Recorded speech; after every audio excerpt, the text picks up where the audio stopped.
کو پاک اور صاف کرنا۔ سامعین حضرات، اسلام میں دونوں چیزوں کا اعتبار کیا گیا ہے۔ معلوم یہ ہوا کہ اگر ظاہر کو ستھرا کرو گے تو باطن ستھرا ہوگا، لہذا باطن کا ستھرا پن ہونا یہ ظاہر کے ستھرے پن ہونے پر موقوف ہے۔ جب تک تم پاک نہیں ہوگے، جب تک تم وضو نہیں کرو گے، جب تک تم غسل نہیں کرو گے، لہذا تب تک جو ہے تم نماز نہیں پڑھ سکتے، تب تک جو ہے تم لوگ رب کائنات کی بارگاہ میں قرب حاصل نہیں کر سکتے۔ لہذا پتہ یہ چلا کہ باطن کا اگر اچھا ہونا موقوف ہے تو وہ ظاہر پر ہونے پر موقوف ہے۔ ظاہر پہلے اچھا کرو، پہلے اب طہارت کو اپنے وجود میں لے کر آؤ، پہلے وضو کرو، پہلے غسل کرو، اس کے بعد رب کی بارگاہ میں توبہ کرو، رب کی بارگاہ میں گریہ وزاری کرو۔ لہذا اپنے دلوں کو صاف کرو، اپنے جسم اپنے باطن کو پاک کرو۔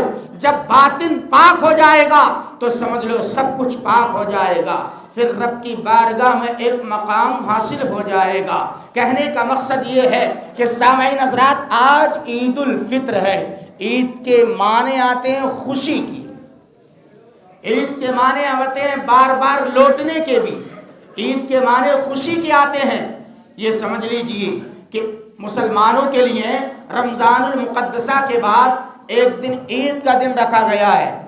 ان کی خوشی کے لیے، خوشی انسان کو کم ملتی ہے۔ کسی شخص نے ایگزام دیا، اس کا نتیجہ اچھا آیا تو انسان کو خوشی ملتی ہے۔ انسان نے محنت کی، اس نے مشقت کی، اس کے بعد اس نے اپنے کام کا انجام بہتر دیکھا تو اس کو خوشی حاصل ہوتی ہے، اس کو خوشی ملتی ہے کہ میرا کام بہت اچھا ہوا، میری محنت سفلتا ہو گئی، میری محنت کامیاب ہو گئی۔ سامعین حضرات، بس اسی طرح یہ سمجھ لیجئے کہ رمضان المقدسہ مومنین کے لیے ایک آزمائش تھا، رمضان المقدس مومنین حضرات کے لیے ایک امتحان تھا، ایک بہترین رب کائنات کی بارگاہ سے بندوں کو امتیاز کرنے کے لیے کون اس کی بارگاہ میں اچھا ہے، کون اس کی بارگاہ میں قریب ہوا ہے، کون اس کی بارگاہ سے دور ہوا ہے، تو رمضان المقدسہ کے ذریعے ہمیں پتہ چل جاتا ہے۔ لہذا معلوم یہ ہوا کہ قد افلح من تزکا، کامیاب ہوا وہ شخص جس نے اپنے آپ کو ستھرا کیا۔ پتہ یہ چلا کہ جس نے رمضان المقدسہ کے روزوں کو بھی رکھا، روزوں کے ساتھ ساتھ اس کا حق بھی ادا کیا، نمازیں بھی پڑھی، رب کائنات کے کلام کی تلاوت بھی کی یا تلاوت کو سماعت بھی کیا، جیسے روزوں کا حق ہے ان روزوں کا حق ادا کیا، تو معزز سامعین کرام، جب یہ پہلا دن آتا ہے عید الفطر کا تو سمجھ لے وہ شخص کہ اس کی محنت کامیاب ہو گئی۔ ایک طرح سے اس کی محنت اللہ رب العزت کی بارگاہ میں قبول ہونے کی امید ہے، جبکہ اس نے روزوں کو صحیح طریقے سے ادا کیا ہو، جبکہ امتحان میں رب کائنات کے وہ کامیاب ہو گیا ہو۔ معلوم یہ ہوا کہ اے لوگو، عید الفطر کا دن خوشی کا دن اس کے لیے ہے جس نے رب کائنات کے حکم پر عمل کیا، جس نے قرآن کے مطابق اپنی زندگی کو گزارا،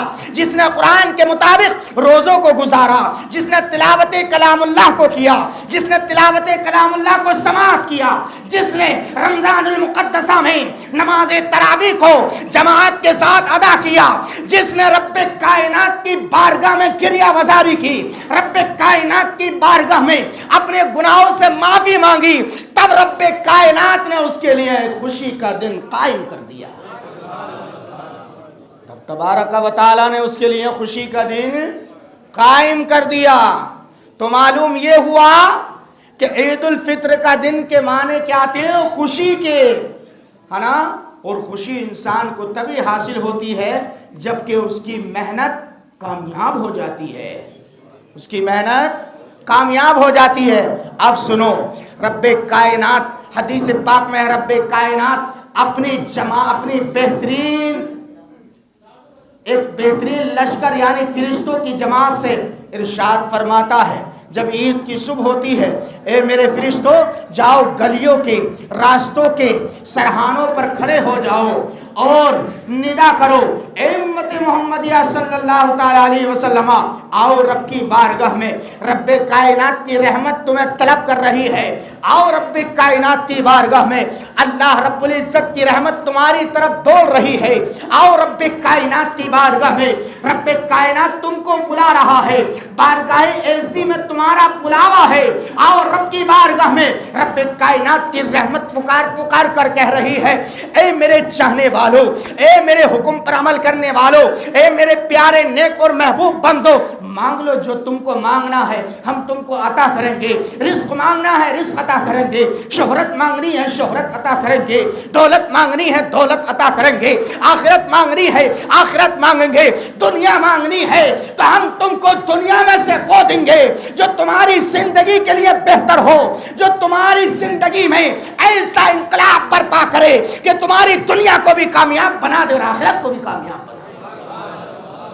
رب کائنات کی رحمت پکار پکار کر یہ کہتی ہے، کس کے لیے؟ مومنین کے لیے، رمضان المقدسہ کا حق ادا کرنے والوں کے لیے، تلاوت کلام اللہ کو سماعت فرمانے والوں کے لیے کہ آؤ رب کی بارگاہ میں۔ قرآن ارشاد فرما رہا ہے وَذَكَّرَ اسْمَ رَبِّهِ فَصَلَّى، رب کائنات کا نام لو اور سبحان اللہ الحمدللہ کی صدائیں بلند کرتے رہو، اس کی پاکی بولتے رہو، رب کائنات کی رحمت تم پر جاری اور ساری رہے گی۔ اللہ اکبر۔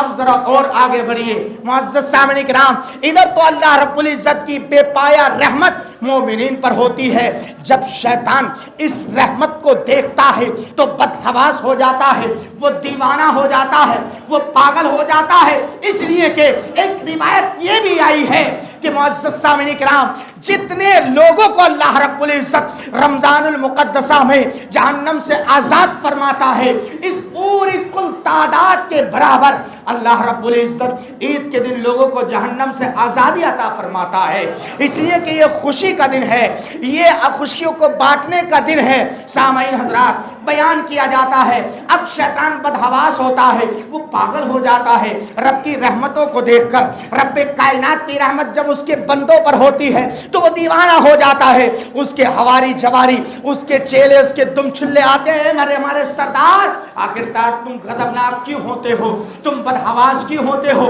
بات کیا ہے، سبب کیا ہے؟ تو شیطان بولتا ہے کیا تمہیں معلوم نہیں ہے کہ آج رب کائنات کی رحمت برس رہی ہے، رب کائنات کی رحمت اس طریقے سے برس رہی ہے کہ لوگ لوٹ رہے ہیں، رب کائنات کی رحمت کو لوٹ کر اپنے آپ کو فیضیاب کر رہے ہیں، جاؤ تو میں تم کو حکم دیتا ہوں کہ اللہ رب العزت کے بندوں کو تم کسی نہ کسی طریقے سے نفسانی خواہشات میں مبتلا کر دو، جاؤ رب کائنات کے حکم کی سرتابی اس کے بندوں سے کرواؤ۔ اللہ اکبر۔ شیطان کی تو عادت یہ ہے کہ شیطان انسان کے آگے پیچھے دوڑتا رہتا ہے، شیطان کا عالم تو یہ ہے کہ شیطان انسان کی رگوں میں اس طریقے سے دوڑتا ہے جس طریقے سے انسان کی رگوں کا خون اس کی رگوں میں دوڑتا ہے۔ اللہ اکبر۔ اب معزز سامعین کرام، اب اس حدیث پاک کو اپنے ذہن میں رکھیے کہ کیا ہم رب کائنات کی رحمت کو لوٹتے ہیں یا شیطان کے حکم پر عمل کرتے ہیں؟ یہ آپ اپنی زندگی کے اعتبار سے آپ اپنے گریبان میں جھانک کر اس کا ملاحظہ کر سکتے ہیں۔ اب ذرا اور آگے بڑھ کر چلیے، آئیے وقت کے بادشاہ حضرت عمر ابن خطاب رضی اللہ تعالی عنہ کی داستان ہم سنتے ہیں، ہم ان کی ہسٹری سنتے ہیں، ہم ان کی زندگی کے بارے میں ملاحظہ کرتے ہیں، آخرکار انہوں نے عید کا دن کیسے گزارا، آخرکار عید کے دن کس طریقے سے گزارنا چاہیے، اور شیطان کے اس فعل کو بھی اپنے ذہن میں رکھیے۔ بیان کیا جاتا ہے کچھ لوگ عمر ابن خطاب رضی اللہ تعالی عنہ کی بارگاہ میں جاتے ہیں، خوشی خوشی حاضر ہوتے ہیں کہ چلو عید کا دن ہے، وقت کے بادشاہ ہیں، ملتے ہیں، خوشیاں بانٹتے ہیں۔ اللہ اکبر۔ چند لوگ جاتے ہیں، کیا دیکھتے ہیں؟ دروازہ بند ہے، دروازے کو بند پایا، کھٹکھٹاتے ہیں، دروازے پر کان لگاتے ہیں، بڑی گریہ وزاری کی آواز آ رہی ہے۔ عمر ابن